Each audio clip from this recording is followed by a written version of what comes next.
T'es-tu déjà demandé pourquoi certaines personnes parviennent à faire revenir quelqu'un sans effort apparent, sans fierté, totalement livrées à elle, alors que d'autres, malgré tout ce qu'elles donnent, finissent ignorées?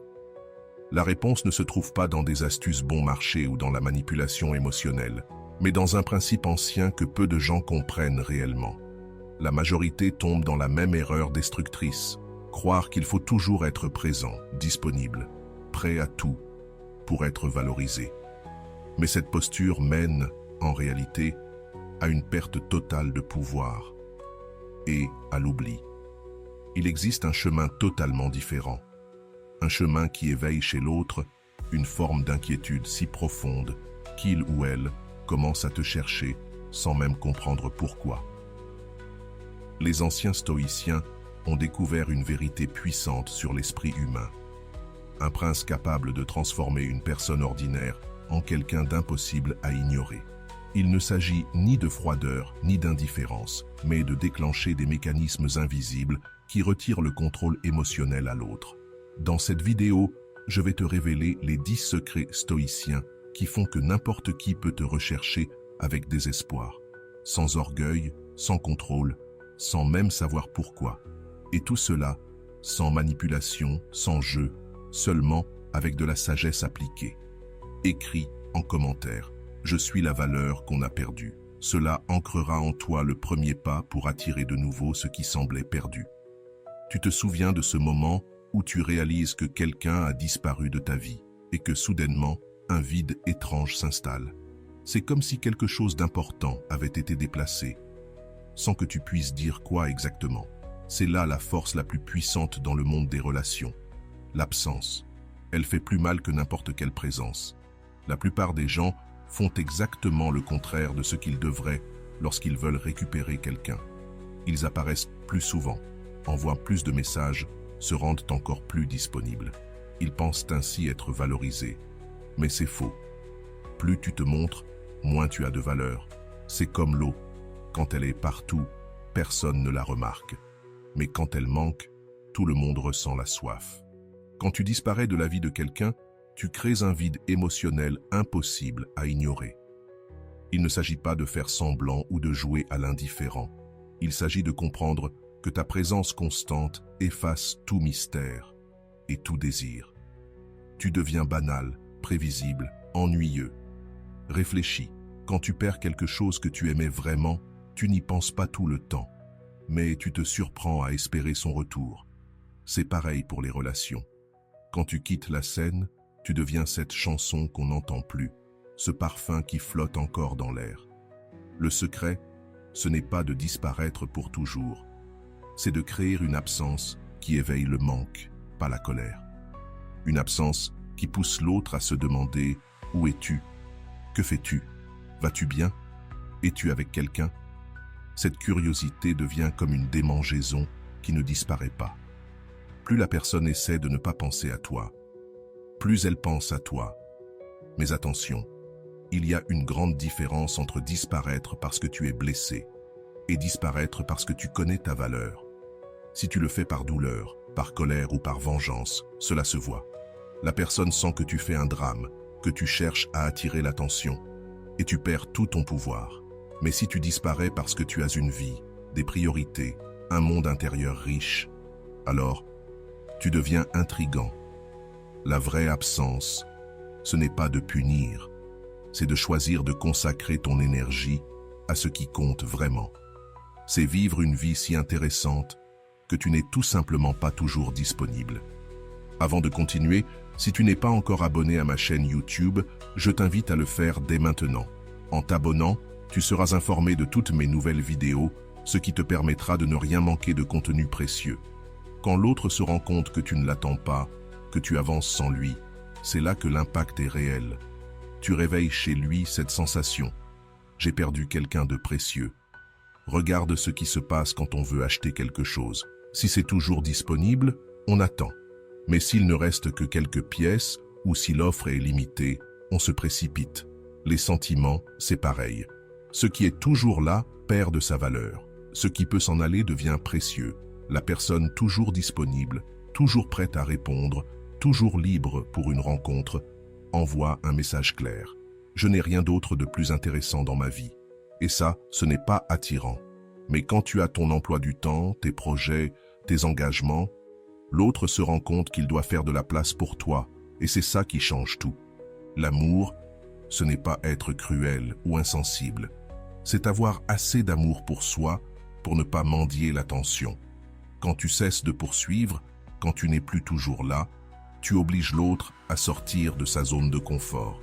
Il ne peut plus te donner des miettes quand ça lui chante, car tu n'es plus là pour les ramasser. Ce vieux dicton est vrai, on ne valorise qu'une fois qu'on a perdu. Mais pour que ça marche, l'autre doit vraiment ressentir qu'il a perdu quelque chose de rare, de précieux. Pas juste que tu fais un caprice. Tout est dans l'attitude. Tu disparais parce que tu vis ta vie, pas pour faire un drame. Et quand tu maîtrises cet art, quelque chose de magique se produit. L'autre commence à te chercher sans savoir pourquoi. Il se réveille en pensant à toi, s'endort en se demandant où tu es. Il se perd sur tes réseaux sociaux, cherchant des indices sur ta vie. Chaque photo devient une énigme qu'il veut résoudre. Et le plus beau, c'est que tu n'as pas besoin de forcer. Quand ton absence est réelle, quand tu es réellement occupé par autre chose, l'autre le sent. Il sent que tu n'as pas besoin de lui, que tu vas bien sans lui. Et c'est là que naît un besoin profond, celui de prouver qu'il compte encore pour toi. Deuxième secret, le silence puissant. Tu savais que le silence pouvait être plus fort qu'un cri, plus puissant que 1000 mots? La plupart des gens ont peur du silence. Ils pensent qu'ils doivent parler, expliquer, se justifier, convaincre. Mais les sages de l'Antiquité le savaient déjà. Ceux qui parlent trop perdent leur pouvoir. Ceux qui savent se taire conquièrent les esprits et les cœurs. Quand quelqu'un te blesse, ton premier réflexe, c'est peut-être de parler, de te défendre, de crier ton point de vue. Mais en réalité, chaque mot devient une arme que l'autre peut utiliser contre toi. Le silence, lui, crée un vide que l'autre ressent. Quand tu ne réponds pas, quand tu n'expliques rien, quand tu ne tombes pas dans le jeu de la discussion, tu forces l'autre à rester seul avec ses pensées. Et là commencent les vraies questions. Pourquoi il ne répond pas? Qu'est-ce qu'il pense? Ai-je dit quelque chose de mal? Souviens-toi combien de fois tu es resté à ruminer une conversation où l'autre ne t'a rien dit, où son silence t'a fait plus d'effet qu'une longue explication. Le silence intelligent n'est pas là pour punir, il est là pour te protéger, pour choisir quand tes mots valent la peine d'être prononcés et quand il vaut mieux laisser tes actions parler à ta place. Tu n'as pas à répondre à toutes les provocations, tu n'as pas à expliquer ce que tout le monde n'est pas prêt à comprendre. Quand tu apprends à te taire au bon moment, l'autre ne peut plus te classer. Il ne peut plus deviner tes réactions. Tu deviens un mystère. Et ce mystère, il veut le percer. Mais il y a un art dans le silence. Tous les silences ne se valent pas. Le silence faible est celui qui est rempli de douleur, de colère refoulée, de mots que tu aurais voulu dire. Ce type de silence, l'autre personne le ressent de loin et il perd toute sa force. Le silence puissant, en revanche, naît de la paix intérieure. Il vient de cette certitude profonde que tu n'as rien à prouver à personne. Imagine deux situations. Dans la première, quelqu'un te dit quelque chose qui te blesse et tu exploses. Tu cries, tu pleures, tu dis tout ce que tu ressens. Dans la seconde, la personne dit la même chose. Mais toi, tu la regardes dans les yeux, tu ne dis rien et tu t'en vas. Laquelle de ces deux scènes va vraiment marquer l'esprit de l'autre? Laquelle va la faire douter de ses choix? Le silence te protège aussi de dire des choses que tu pourrais regretter. Combien de fois as-tu prononcé des mots dans la chaleur du moment que tu as ensuite regrettés? Combien de fois as-tu souhaité pouvoir revenir en arrière et garder la bouche fermée? Quand tu apprends à te taire, tu évites d'aggraver les choses. Et pourtant, tu gagnes en respect. Les gens sont habitués à ceux qui réagissent, qui entrent dans le jeu de la discussion, qui s'empressent d'expliquer ou de se justifier.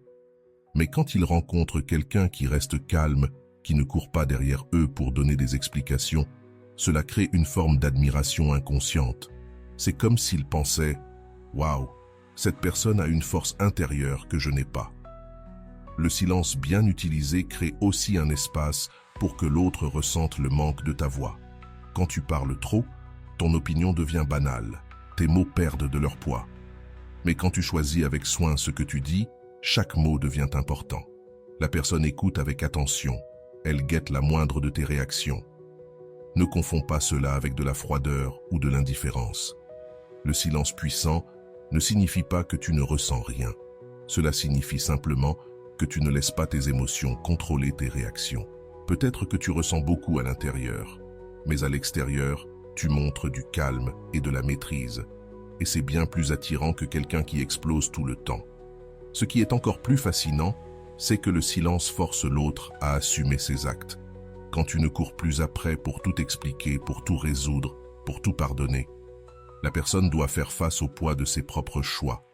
Elle ne t'a plus comme échappatoire à sa conscience coupable. Et avec le temps, ce silence perturbe sa tranquillité. Elle se demande ce que tu penses, si tu te soucies encore d'elle, si tu as déjà tourné la page. Et plus elle cherche à comprendre, plus elle devient désespérée de briser ce silence que tu as installé. Alors elle revient vers toi, sans fierté, cherchant à comprendre ce qui a changé. Souviens-toi, ceux qui parlent trop révèlent leur désespoir. Ceux qui savent quand se taire, eux, révèlent leur puissance. Le silence est le langage des forts, de ceux qui connaissent leur valeur et n'ont rien à prouver. Troisième point, le mystère naturel. T'es-tu déjà demandé pourquoi certaines personnes sont inoubliables, alors que d'autres, même belles et intéressantes, finissent par être oubliées? La différence ne réside pas dans l'apparence ou l'argent, mais dans une qualité invisible que peu savent cultiver.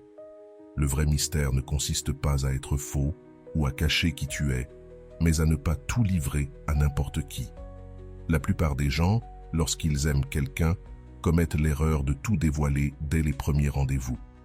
Ils parlent de leur enfance, de leurs ex, de leurs problèmes de famille, de leurs peurs, de leurs rêves, de leurs insécurités. Pensant créer une intimité, ils tuent en réalité toute forme de curiosité. C'est comme regarder un film en connaissant déjà la fin. Ça n'a plus aucun intérêt. Le mystère naturel, ce n'est pas mentir, ni inventer une vie. C'est se révéler lentement, comme on pèle un fruit avec délicatesse, pour savourer chaque morceau.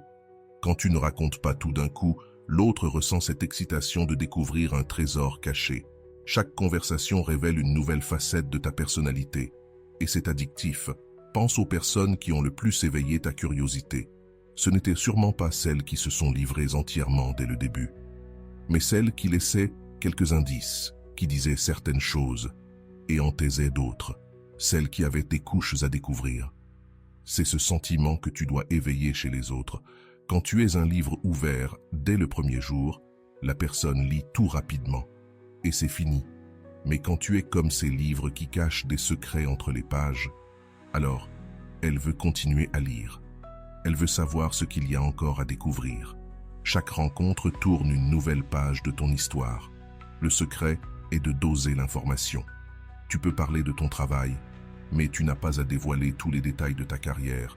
Tu peux dire que tu aimes voyager, mais sans montrer chaque photo de chaque lieu. Tu peux évoquer ta famille, mais inutile de raconter tous les drames. Laisse toujours un goût de « j'en veux encore ». Cela ne veut pas dire être froid ou distant.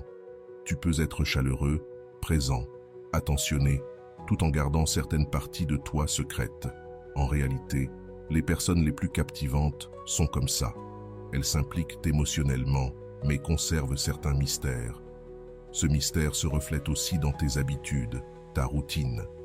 Quand tu mènes une vie riche et pleine de sens, mais que tu ne dévoiles pas chaque détail, tu attises naturellement la curiosité. L'autre se demande « Que fait-elle quand elle n'est pas avec moi ? À qui parle-t-elle ? Quels lieux fréquente-t-elle ?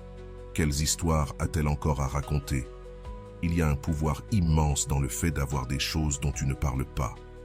Pas par honte, mais par choix. Un passe-temps secret. Un lieu que tu aimes garder pour toi. Un rêve que tu gardes pour ton cœur seul. Quand l'autre réalise que tu as encore des couches non révélées, cela réveille un désir presque irrésistible de découvrir ce qui t'habite. Aujourd'hui, les réseaux sociaux ont tué le mystère.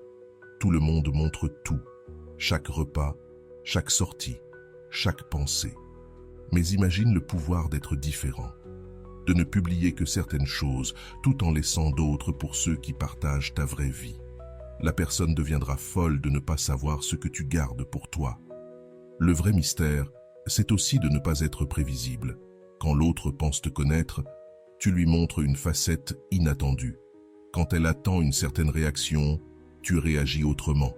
Pas pour manipuler, mais parce que tu es une personne riche, complexe, fascinante. Les gens valorisent plus ce qu'ils doivent mériter. Si tu te livres totalement dès le début, il n'y aura plus rien à découvrir plus tard. Mais si tu te révèles lentement, comme si tu enlevais un à un les voiles, chaque découverte devient un cadeau. Et c'est ça, le plus beau dans le mystère naturel. Chaque relation devient unique. Tu ne montres pas tout à tout le monde. Tu t'adaptes à la connexion que tu as avec chaque personne. Et elle a alors l'impression d'avoir découvert un côté de toi que personne d'autre ne connaît. Et ça, c'est addictif. Quand tu maîtrises cet art, les gens sont fascinés par toi, sans pouvoir expliquer pourquoi. Ils savent juste que tu es spécial, que tu as de la profondeur, et qu'il y a toujours plus à découvrir. C'est une attraction mentale, émotionnelle, une attraction qui ne disparaît pas avec le temps. Il existe une grande différence entre quelqu'un qui connaît sa propre valeur et quelqu'un qui mendie la reconnaissance des autres. Cette différence ne réside pas dans les mots qu'une personne prononce, ni dans les publications qu'elle partage sur Internet. Elle se trouve dans une énergie invisible, une manière d'être, une posture intérieure qui fait que les autres la respectent et recherchent naturellement sa présence. La majorité des gens passent leur temps à chercher l'approbation. Ils font des choses pour impressionner, disent ce qu'ils pensent que les autres veulent entendre, modifient leur comportement selon la personne en face d'eux. Mais ce comportement produit souvent l'effet inverse. Au lieu d'être valorisés, ils apparaissent désespérés et perdent tout leur charme. Quand tu sais réellement ce que tu vaux, tu n'as rien à prouver. Tu ne changes pas ta personnalité pour plaire. Tu ne restes pas dans une relation simplement par peur d'être seul. Tu ne supplies pas pour de l'attention ou de l'affection. Tu es simplement toi-même. Et si quelqu'un ne voit pas ta valeur, ce n'est pas ton problème. Cela n'a rien à voir avec l'arrogance. Une personne arrogante rabaisse les autres pour se sentir importante. Mais une personne avec une véritable estime d'elle-même n'a besoin de piétiner personne. Elle brille d'elle-même, sans jamais éteindre la lumière des autres. Sa confiance est silencieuse, elle ne crie pas, elle ne s'affiche pas. Mais tout le monde la ressent. Pense aux personnes que tu connais qui ont cette qualité. Elles ne se vantent de rien. Elles ne passent pas leur temps à parler de leur réussite. Pourtant, quand elles parlent, tout le monde écoute. Et quand elles partent, leur absence se fait remarquer. C'est cela, la vraie estime de soi. Une présence puissante, sans effort. L'estime de soi se manifeste aussi dans tes choix. Tu ne réponds pas à n'importe quelle invitation juste par peur de la solitude. Tu ne restes pas dans une relation toxique par crainte de ne pas trouver mieux. Tu ne te laisses pas traiter comme une option ou un passe-temps. Tu as des standards, tu as des critères, et tu ne les abandonnes pas pour qui que ce soit. Et quand tu agis ainsi, quelque chose d'étrange se produit. Les gens commencent à se demander ce que tu as de si spécial pour être aussi sélectif. Ils veulent comprendre pourquoi tu ne te contentes pas du minimum, pourquoi tu sembles si certain de ce que tu mérites. Cette curiosité se transforme en désir. Ils veulent prouver qu'ils sont assez bien pour faire partie de ta vie. La véritable estime de soi naît de l'intérieur. Elle ne dépend pas des compliments, des likes ou du regard des autres. Tu sais que tu as des qualités uniques. Tu sais que tu as quelque chose à offrir qui fait une vraie différence dans la vie de ceux qui te connaissent vraiment. Cette certitude intérieure agit comme un aimant. Elle attire les personnes de qualité et éloigne ceux qui ne veulent que profiter de toi. Quelqu'un qui connaît sa valeur ne court pas après ceux qui ne montrent aucun intérêt. Il n'envoie pas de message à ceux qui ne répondent pas. Il ne gaspille pas son temps à convaincre quelqu'un qu'il en vaut la peine. Il avance, concentré sur ceux qui savent reconnaître sa véritable importance. et cela a un impact puissant sur l'esprit des autres. Lorsqu'une personne comprend que tu ne mendis pas son attention, que tu as une vie bien remplie et que tu ne te contenteras jamais de miettes, elle commence à te voir autrement. Tu cesses d'être quelqu'un de plus pour devenir quelqu'un de spécial. L'estime de soi se voit aussi dans la façon dont tu prends soin de toi. Il ne s'agit pas de vanité ni de dépenser de l'argent inutilement. Il s'agit de te traiter avec respect et affection. Tu investis dans ton développement personnel, tu prends soin de ta santé, tu as des activités qui te rendent heureux, tu entretiens de vraies amitiés. Et cela se voit, tu construis une vie qui vaut la peine d'être vécue. Et même si tu perds quelqu'un d'important, tu ne t'effondres pas. Bien sûr, tu peux être triste, tu peux ressentir le manque, tu peux souffrir. C'est humain. Mais tu ne perds pas ton identité. Tu ne cesses pas d'exister parce qu'une personne est partie. Tu sais que ta valeur reste intacte, qu'on la reconnaisse ou non. Et c'est là le secret. Quand tu ne t'effondres pas, quand tu ne te rabaisses pas pour récupérer quelqu'un, quand tu continues à vivre ta vie avec dignité, cela bouleverse profondément ceux qui t'ont perdu. Ils s'attendaient à te voir supplier, à te voir t'accrocher, à ressentir ta détresse. Mais lorsque tu montres que tu as de la valeur avec ou sans eux, toutes leurs certitudes s'effondrent. Les gens reviennent toujours vers ce qu'ils croyaient avoir perdu pour toujours. Quand tu fais preuve de véritable estime de toi, la personne comprend qu'elle a perdu quelqu'un de spécial, quelqu'un qui ne restera pas éternellement là à attendre. Et cette prise de conscience déclenche souvent une urgence, celle de ne pas te laisser filer. Maintenant, parlons d'un autre aspect essentiel, le détachement stratégique. As-tu déjà remarqué à quel point il est difficile d'obtenir quelque chose que tu veux trop fort? Plus tu le poursuis, plus cela semble t'échapper. Il existe une loi invisible dans les relations. Plus tu es attaché au résultat, moins tu as de chances de l'obtenir. Le détachement ne signifie pas que tu ne tiens à rien. Il signifie que tu aimes de manière saine. Beaucoup confondent l'amour avec l'attachement. Ils croient que s'ils ne sont pas tout le temps inquiets, présents, en train de vérifier et de contrôler, c'est qu'ils n'aiment pas vraiment. Mais en réalité, c'est souvent de la peur déguisée en affection, de l'insécurité maquillée en attention. Quand tu es trop attaché à quelqu'un, tu dégages une énergie lourde et étouffante. L'autre sent que tu as besoin de lui pour être heureux, que ta vie dépend de sa présence. C'est un poids énorme à porter, et cela pousse les gens à s'éloigner.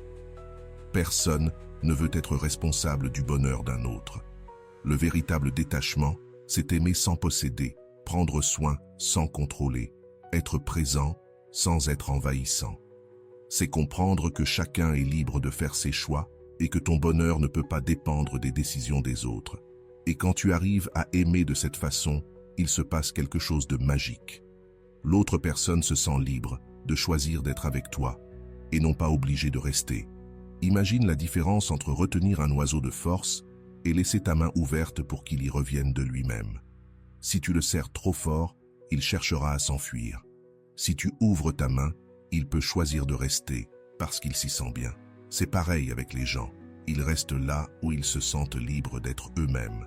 Le détachement stratégique ne veut pas dire que tu ne ressens rien, mais que tu aimes de manière mature. Tu veux le bonheur de l'autre, même si cela signifie qu'il suit un chemin différent. Tu soutiens sa joie, même si elle ne t'inclut pas. Ce type d'amour est rare. Et quand quelqu'un y goûte, il en devient accro. Quand tu cesses de faire tourner ta vie autour de quelqu'un, quand tu poursuis tes propres rêves, tes objectifs, tes plaisirs, tu deviens infiniment plus attirant. La personne réalise que tu as une vie riche et complète, que tu n'es pas désespéré d'avoir quelqu'un à tes côtés. Et cela suscite un vrai désir de faire partie de cette vie unique que tu as construite. Le détachement te libère aussi de l'obsession d'interpréter chaque geste, chaque mot, chaque silence. Tu ne vis plus dans des montagnes russes émotionnelles, oscillant entre l'euphorie quand tout va bien et le désespoir quand l'autre est distant. Ta paix intérieure ne dépend plus des humeurs de quelqu'un d'autre. Et c'est là que réside ta véritable puissance. Cette stabilité émotionnelle est extrêmement attirante. Les gens se lassent de ceux qui oscillent sans cesse entre l'euphorie et le désespoir, entre les crises de jalousie et l'affection exagérée. Mais lorsqu'il rencontre quelqu'un qui possède une paix intérieure, qui ne se laisse pas facilement ébranler, qui garde son équilibre même dans les moments difficiles, cela éveille naturellement l'admiration et le respect. Le détachement stratégique te protège aussi des décisions prises sous l'impulsion du désespoir. Tu ne te contentes pas de miettes d'attention juste pour garder quelqu'un près de toi. Tu ne pardonnes pas tout simplement pour éviter un conflit. Tu ne changes pas ta personnalité pour plaire. Au contraire, tu gardes tes valeurs, tu poses tes limites, et c'est précisément cela qui pousse les autres à te respecter bien davantage. Quand tu n'es pas attaché au résultat, tu peux être plus authentique. Tu n'as plus besoin de calculer chaque mot, chaque geste, chaque réaction pour essayer de manipuler ce que l'autre ressentira pour toi. Tu es simplement toi-même. Tu dis ce que tu penses. Tu agis selon tes principes. Et cette authenticité agit comme un aimant, surtout pour ceux qui ont l'habitude des masques, des faux semblants et de l'égoïsme. Le plus intéressant, c'est que le détachement crée une forme naturelle de rareté. Quand la personne réalise que tu n'es pas désespéré à l'idée de la garder dans ta vie, que tu ne vas pas supplier ni faire des folies pour la récupérer, son ego est touché. Elle commence à se poser des questions. Pourquoi ne me poursuit-il pas comme tous les autres? Cette question, plantée dans son esprit, grandit comme une graine. Elle commence à se demander si tu es vraiment si spécial, si elle a réellement autant de pouvoir sur toi qu'elle le croyait.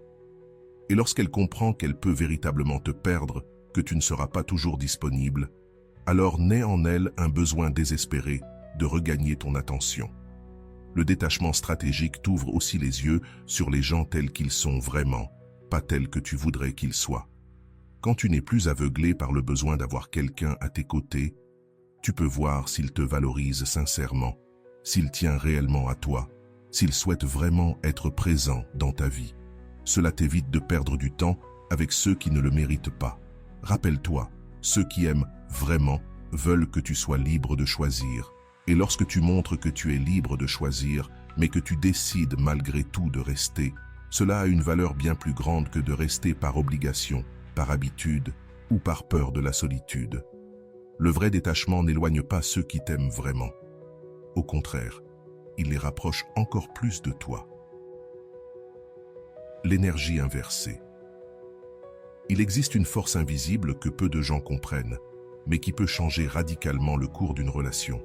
C'est comme un courant électrique entre deux personnes, et celui qui sait inverser ce courant détient le pouvoir de transformer le rejet en désir, l'indifférence en obsession. Il s'agit d'utiliser l'énergie que l'autre t'envoie et de la renvoyer, multiplier, mais dans la direction opposée. Souvent, lorsqu'on nous traite mal, notre réaction naturelle est de répondre de la même manière. Si la personne est froide, on devient froid. Si elle s'éloigne, on s'éloigne davantage. Si elle nous ignore, on l'ignore aussi. Mais c'est précisément ce qu'elle attend. Et quand tu fais ce qui est prévisible, tu perds tout le pouvoir de surprendre. L'énergie inversée fonctionne différemment. Quand on s'attend à ce que tu t'énerves, tu réponds avec calme. Quand on espère que tu t'effondres, tu montres ta tranquillité. Quand on pense que tu vas courir après, tu t'éloignes avec élégance. Cette inversion crée un court-circuit mental chez l'autre, car elle ne peut pas te ranger dans ses schémas habituels. Imagine qu'une personne te parle avec froideur en espérant que tu réagisses avec colère. Mais toi, tu souris, tu dis quelque chose de gentil et tu t'en vas sans faire d'histoire. Cela va la hanter pendant des jours. Elle se demandera pourquoi tu n'as pas réagi comme prévu, ce que tu pensais réellement, si tu t'en fichais ou si tu es plus fort qu'elle ne l'imaginait. Cette technique fonctionne parce qu'elle brise les attentes. Chacun de nous a un modèle mental des réactions possibles des autres. Quand quelqu'un réagit comme prévu, on confirme nos croyances et on passe à autre chose.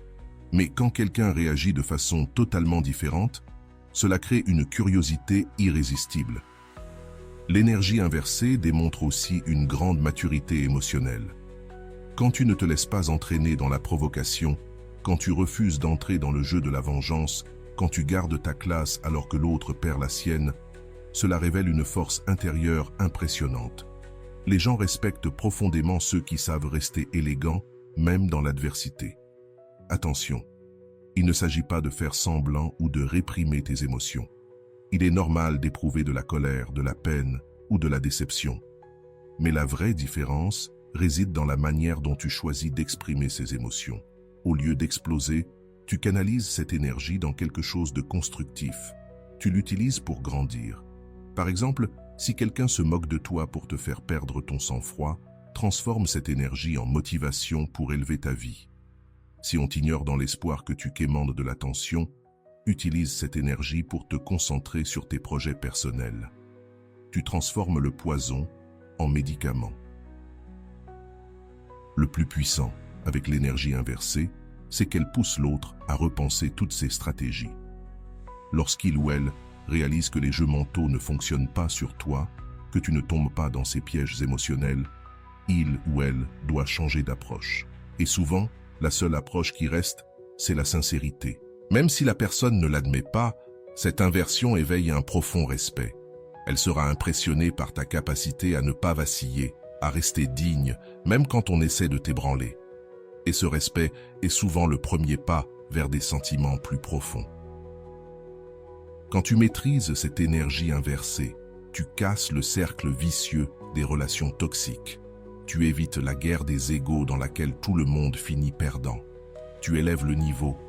Tu montres qu'il est possible de gérer les conflits avec maturité sans blesser personne. Ce qui est fascinant, c'est que cette technique fonctionne même quand l'autre essaie de te tester. Parfois, certaines personnes créent volontairement des drames juste pour voir comment tu vas réagir. Elles veulent savoir si tu es du genre à t'effondrer au premier obstacle ou si tu as l'intelligence émotionnelle pour rester debout. Quand tu utilises l'énergie inversée, tu réussis ce test sans même le savoir. L'autre comprend que tu n'es pas comme la majorité, tu as le contrôle sur toi. Tu ne te laisses pas manipuler par des émotions toxiques. Et cela suscite une admiration inconsciente qui peut évoluer en quelque chose de beaucoup plus grand. Enfin, l'énergie inversée protège ta paix intérieure. Quand tu refuses de vibrer à la même fréquence négative que l'autre, quand tu ne te laisses pas contaminer par sa toxicité, tu préserves ton énergie. Et cette énergie propre, alignée, attire naturellement. Les gens veulent être proches de ceux qui les font se sentir bien. Retiens bien, il ne s'agit pas de tout accepter ou d'être passif. Il s'agit de choisir tes batailles avec sagesse. De ne pas gaspiller ton énergie sur ceux qui ne la méritent pas. De rester digne même quand d'autres s'effondrent. Et quand tu fais cela de manière constante, tu deviens irrésistible pour ceux qui comptent vraiment. La personne qui t'ignorait autrefois commence soudainement à ressentir un étrange vide et un besoin désespéré de redevenir le centre de ton attention. La majorité des gens font exactement l'inverse quand ils veulent conquérir quelqu'un. Ils y mettent toute leur énergie, tout leur temps, toute leur pensée.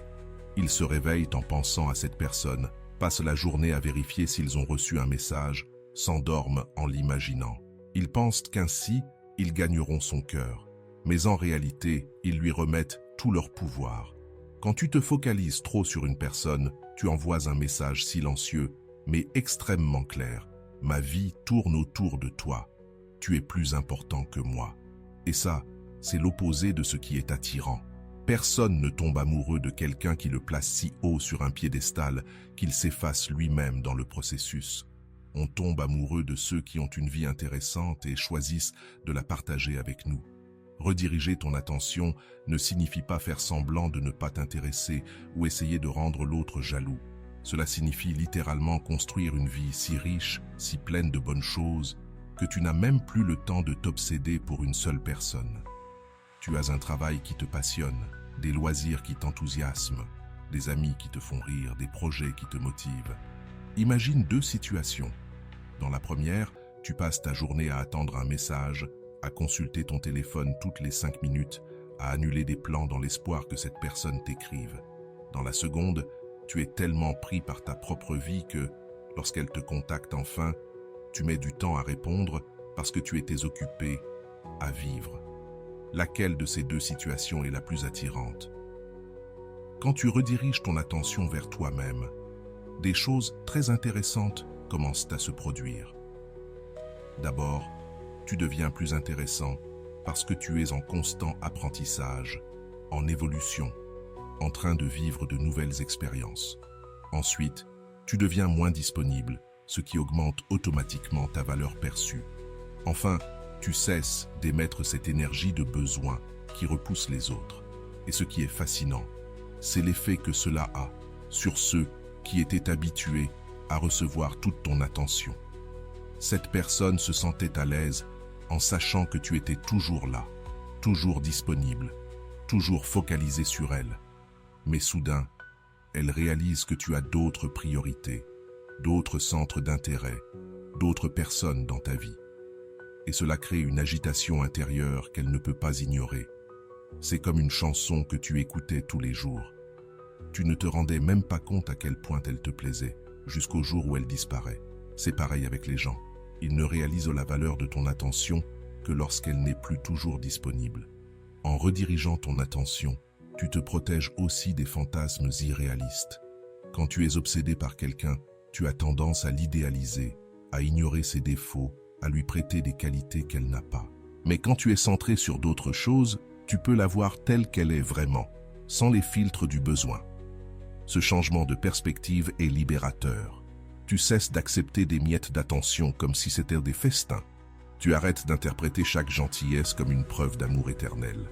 Tu sors de cette montagne russe émotionnelle où un sourire te transporte au ciel et un silence te précipite au sol. Ta stabilité émotionnelle ne dépend plus de l'humeur d'une autre personne. Et lorsque tu es vraiment concentré sur la construction d'une vie incroyable pour toi-même, cela se voit dans tout. Dans la manière dont tu parles de tes projets, dans l'éclat de tes yeux quand tu racontes tes réussites, dans l'énergie positive que tu dégages. Les gens ressentent cette énergie et veulent en faire partie. Ce qui est encore plus puissant, c'est que rediriger ton attention crée une rareté naturelle de ta présence. Quand tu n'es plus toujours disponible, toujours présent, toujours intéressé, l'autre doit se battre avec d'autres priorités pour obtenir ton temps. Et cela réveille un instinct de conquête qui était endormi. En ayant une vie riche et pleine, tu deviens une personne qui ajoute de la valeur à la vie des autres. Pas une charge, pas un fardeau, pas une personne dépendante. Tu deviens quelqu'un qui apporte des choses nouvelles, des expériences, des perspectives différentes. Et les gens veulent être entourés de ceux qui les élèvent, pas de ceux qui les tirent vers le bas. Ce recentrage développe aussi naturellement ta confiance.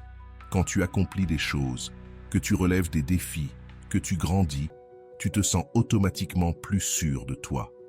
Et cette vraie confiance, celle qui naît de tes propres efforts, est bien plus attirante que celle qui dépend du regard des autres.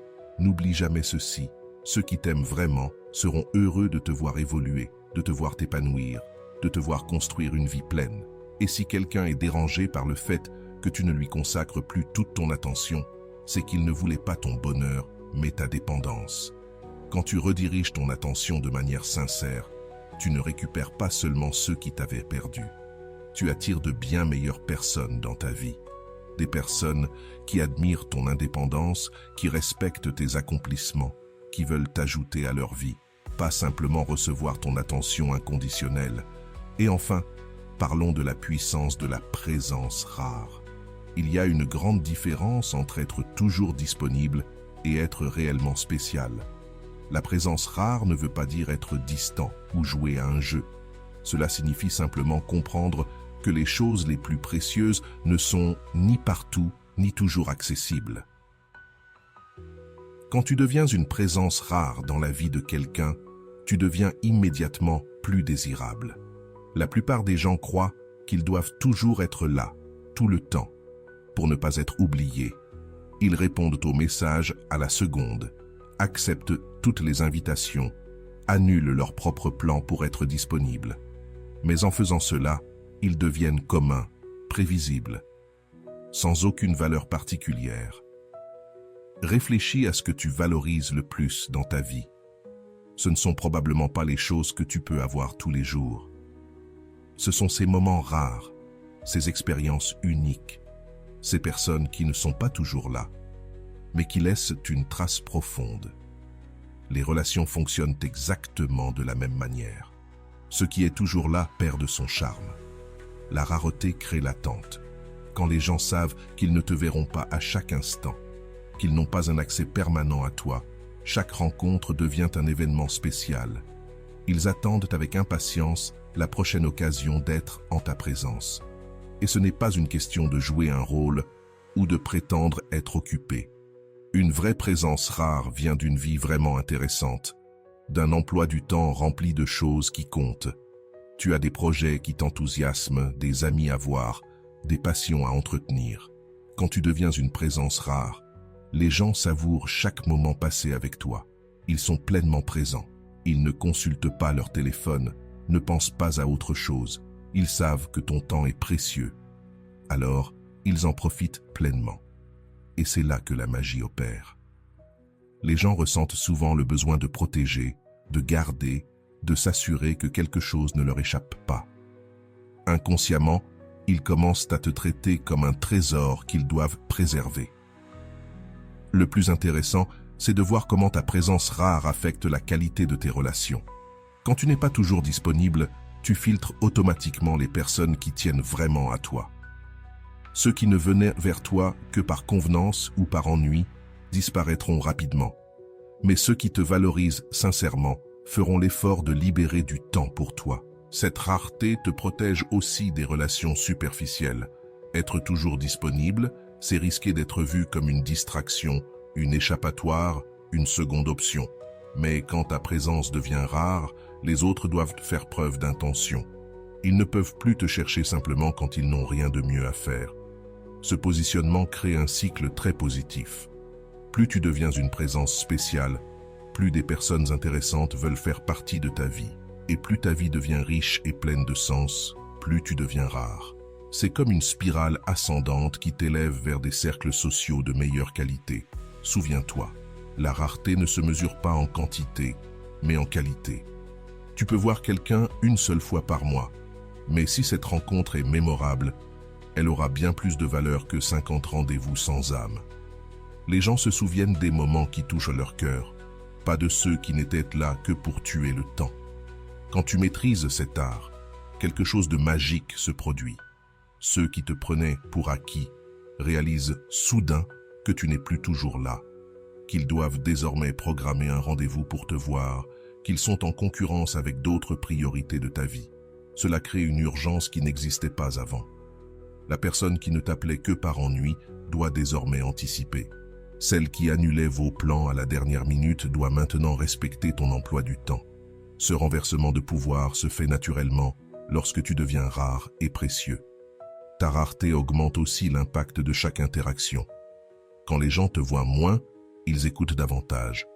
Chaque mot que tu dis, chaque geste que tu fais prend plus de poids. Ton avis est plus respecté. Tes conseils sont plus écoutés. Ta présence devient marquante et inoubliable. Le secret, c'est d'être rare sans devenir inaccessible. Reste une personne accessible et bienveillante, mais sois clair sur tes priorités. Tu as du temps pour ceux qui le méritent, mais pas pour tout le monde. Tu es là pour les moments importants, mais pas pour la futilité. Cette sélection naturelle fait toute la différence. En devenant une présence rare, tu plantes une graine de nostalgie dans le cœur de l'autre. Cette personne commence à penser à toi, à se rappeler les moments partagés, à souhaiter plus de temps à tes côtés. Et c'est ce désir qui nourrit la passion. Il existe aussi une force invisible qui sépare les gens ordinaires de ceux qui deviennent irrésistibles, le contrôle intérieur. Ce n'est pas dominer les autres ou manipuler les situations. C'est avoir une maîtrise totale de ses propres émotions, réactions et impulsions. Quand tu développes ce contrôle, tu deviens comme un rocher au milieu d'une mer agitée. Et ceux qui t'entourent sont fascinés par cette stabilité qu'ils n'ont pas. La plupart des gens vivent comme des feuilles emportées par le vent, ballottées par les humeurs des autres et les circonstances. Ils explosent lorsqu'on les provoque. Ils s'effondrent lorsqu'on les rejette. Ils s'emballent pour le moindre geste d'affection. Cette montagne russe émotionnelle est épuisante pour eux-mêmes, mais aussi repoussante pour les autres. Avoir un vrai contrôle intérieur, c'est ne pas réagir automatiquement aux stimuli extérieurs. Quelqu'un peut essayer de te blesser, de se moquer de toi, de te faire perdre ton calme, mais tu choisis consciemment ta réponse. Cette capacité à rester calme dans les situations difficiles suscite une admiration presque instantanée. Le contrôle intérieur ne signifie pas être froid ou insensible. Tu ressens toujours la colère, la joie, la tristesse, la passion. La différence, c'est que tu ne te laisses pas dominer par ces émotions. Tu les reconnais, tu les accueilles, mais tu choisis comment les exprimer de façon constructive. C'est comme être au volant de ta voiture émotionnelle, plutôt que de n'être qu'un passager. Imagine deux personnes face à la même difficulté. L'une explose, crie, dramatise. L'autre respire, analyse calmement et résout le problème sans en créer d'autres. Laquelle des deux gagnerait ton respect? Laquelle semblera plus mature et fiable? Le contrôle intérieur se manifeste aussi dans la façon dont tu gères le rejet ou la déception. Au lieu de supplier, de faire des scènes ou de chercher à forcer l'autre à changer d'avis, tu acceptes la réalité avec dignité. Tu peux être triste, mais tu ne laisses pas cette tristesse diriger tes actions. Cette maturité émotionnelle est extrêmement attirante. Quand tu restes impassible face à la provocation, tu imposes le respect.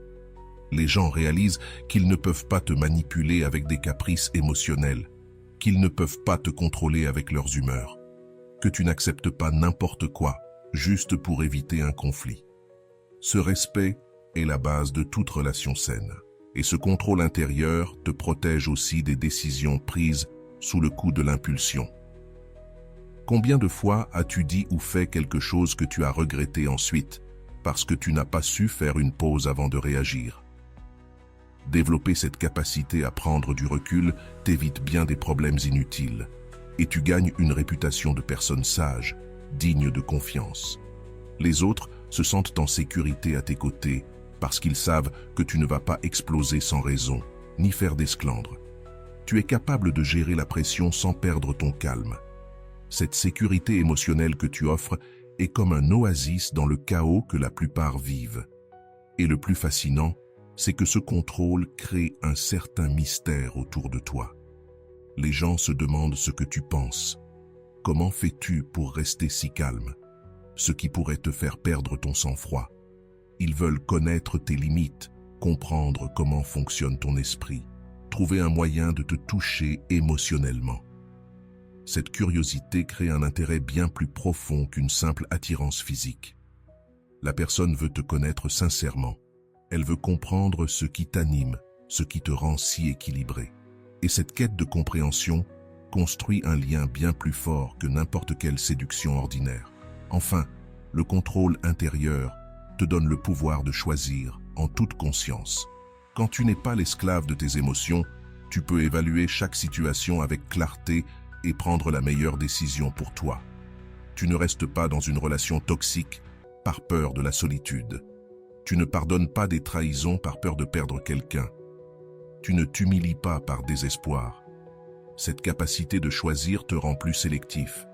Tu n'investis ton énergie que dans ceux qui le méritent vraiment. Tu ne donnes une seconde chance qu'à ceux qui montrent un véritable changement. Et tu ne t'engages qu'avec ceux qui te valorisent sincèrement. Ta valeur augmente encore plus lorsque quelqu'un se rend compte que tu as un véritable contrôle intérieur. Il se passe alors quelque chose d'étrange. Cette personne commence à remettre en question son propre comportement. Si elle a l'habitude de tout résoudre à travers le drame et qu'elle te voit gérer les mêmes situations avec calme, cela vient ébranler l'image qu'elle a d'elle-même. Elle commence à admirer ta capacité à garder ta dignité, même dans les moments difficiles. Elle veut apprendre de toi, comprendre comment tu fais pour avoir autant de paix intérieure. Et souvent, cette admiration se transforme en quelque chose de beaucoup plus profond. Elle commence à te voir comme quelqu'un de supérieur, quelqu'un qu'elle aimerait vraiment avoir à ses côtés. Ce contrôle intérieur te permet aussi d'être stratégique dans tes relations. Au lieu de réagir impulsivement, tu observes les schémas de comportement, tu comprends les motivations et tu choisis la meilleure manière de répondre à chaque situation. Tu deviens comme un joueur d'échecs qui pense plusieurs coups à l'avance. N'oublie jamais, les gens reviennent toujours chercher ce qui les faisait se sentir en sécurité. Quand tu es une source de stabilité émotionnelle dans un monde rempli d'agitation, tu deviens indispensable. Et quand cette personne perd cette sécurité que tu lui offrais, elle ressent un vide que personne d'autre ne peut combler. As-tu déjà remarqué que certaines personnes parviennent à attirer les autres sans même essayer, comme si elles éveillaient un intérêt authentique sans jamais utiliser de stratagème? C'est parce qu'elles ont maîtrisé l'art le plus puissant des relations, l'attraction indirecte. Il s'agit de devenir tellement intéressant, magnétique, spécial, que les autres gravitent naturellement vers toi. La plupart des gens cherchent à attirer les autres de façon directe et désespérée. Ils complimentent trop, font des faveurs exagérées, s'humilient pour plaire, parlent tout le temps de leurs sentiments. Ils pensent qu'ainsi, ils gagneront le cœur de quelqu'un, mais en réalité, ils éloignent toute possibilité de créer une véritable attraction. L'attraction indirecte, elle, fonctionne de manière complètement différente. Plutôt que d'essayer d'impressionner directement, tu te concentres sur le fait de devenir une version tellement incroyable de toi-même qu'on ne peut pas l'ignorer. Tu développes tes qualités, tu cultives tes talents, tu construis une vie intéressante et tu laisses cette vie parler pour toi. C'est comme la différence entre un vendeur désespéré qui insiste pour que tu achètes quelque chose et une magnifique vitrine qui t'attire naturellement. Lequel des deux suscite le plus de désir? Lequel te donne vraiment envie? La réponse est évidente. Personne ne peut résister à ce qui est naturellement attirant. Quand tu maîtrises l'attraction indirecte, tu n'as plus besoin de prouver ta valeur à quiconque. Ta valeur brille dans chaque conversation passionnante que tu as, dans chaque projet stimulant que tu développes, dans chaque histoire fascinante que tu racontes. Les gens sentent que tu es spécial, sans que tu aies à le dire. Le secret, c'est de développer des aspects authentiques de ta personnalité qui attirent naturellement. Ton humour, ton intelligence, ta créativité, ta générosité, ton courage. Et quand tu cultives ces qualités par amour de toi-même, et non pour impressionner, elles brillent d'une manière authentique. L'attraction indirecte crée aussi une dynamique bien plus saine dans les relations. Au lieu que l'autre se sente oppressé par des signes d'intérêt trop évidents, il ou elle commence naturellement à vouloir te connaître. C'est cette personne qui va poser des questions sur ta vie, chercher des opportunités pour te voir. Et cette inversion est très puissante, car elle donne à l'autre l'impression de te conquérir, au lieu de se sentir conquis. Or, tout le monde préfère sentir qu'il a choisi quelque chose, plutôt qu'on lui ait imposé. Quand quelqu'un sent qu'il a dû faire un petit effort pour éveiller ton intérêt, la valeur qu'il accorde à la relation augmente. L'attraction indirecte fonctionne aussi parce qu'elle réveille la curiosité naturelle. Quand tu ne déclares pas tes sentiments à tout bout de champ, quand tu ne montres pas clairement ton intérêt, tu crées un mystère que l'autre veut élucider. Elle se demande « Est-ce qu'il m'aime bien? Que pense-t-il de moi ?» Et cette agréable incertitude, c'est le carburant de la passion. Quand tout est trop clair, trop garanti, trop évident, il n'y a plus de place pour la fantaisie, pour l'imagination, pour cette délicieuse tension de ne pas savoir exactement où tu en es. L'attraction a besoin d'un peu de mystère pour s'épanouir. Ce qui est magnifique avec l'attraction indirecte, c'est qu'elle crée des relations fondées sur l'admiration sincère, pas sur le besoin ou le désespoir. La personne reste à tes côtés parce qu'elle admire vraiment qui tu es, pas parce que tu l'as convaincu ou supplié. Ce type d'attraction est bien plus durable, bien plus satisfaisant. Rappelle-toi, on tombe amoureux de ce qu'on découvre par soi-même, pas de ce qu'on nous force à regarder. Lorsque tu deviens naturellement attirant et que tu laisses l'autre découvrir tes qualités à son rythme, tu éveilles une passion beaucoup plus profonde. L'attraction indirecte, c'est être tellement extraordinaire que les autres ne peuvent pas t'ignorer, même quand tu ne cherches pas à les impressionner. C'est avoir une vie si passionnante que les autres veulent en faire partie. C'est être un aimant naturel qui attire sans effort, sans manipulation, juste en étant la meilleure version de soi-même. Tu connais maintenant des secrets que peu de gens découvrent. Ces principes stoïciens ne sont pas juste des stratégies, ce sont des transformations radicales dans ta façon de vivre et de te connecter aux autres. Quand tu incarnes vraiment ces vérités, tu n'as plus besoin de courir après personne. Tu deviens la personne que les autres cherchent. Tu arrêtes de mendier de l'amour et tu attires l'adoration. Tu arrêtes de mendier de l'attention et tu deviens recherché avec intensité. La personne qui t'ignorait auparavant ressentira un vide si profond, une inquiétude si intense, qu'elle ne comprendra même pas pourquoi elle a tant besoin de toi. Elle reviendra, sans fierté, sans contrôle, sans savoir ce qui a changé. Mais toi, tu sauras. Tu t'es réveillé du rêve du manque. Tu es devenu ce que tu étais toujours destiné à être. Une personne d'une valeur inestimable, qui ne se donne pas à n'importe qui. Et ça, c'est la plus grande revanche que tu puisses avoir sur ceux qui t'ont un jour sous-estimé. Devenir tout ce qu'ils ont toujours voulu, mais qu'ils ne méritent peut-être plus. Et voilà, j'espère que vous avez trouvé beaucoup de valeur dans cette vidéo. Merci d'être resté jusqu'à la fin de cette vidéo, j'adore quand vous faites ça. Si vous voulez une autre vidéo sur ce sujet, écrivez en commentaire « J'en veux encore plus ». J'espère vous revoir dans une autre vidéo. Merci pour ton temps, prends soin de toi et à bientôt.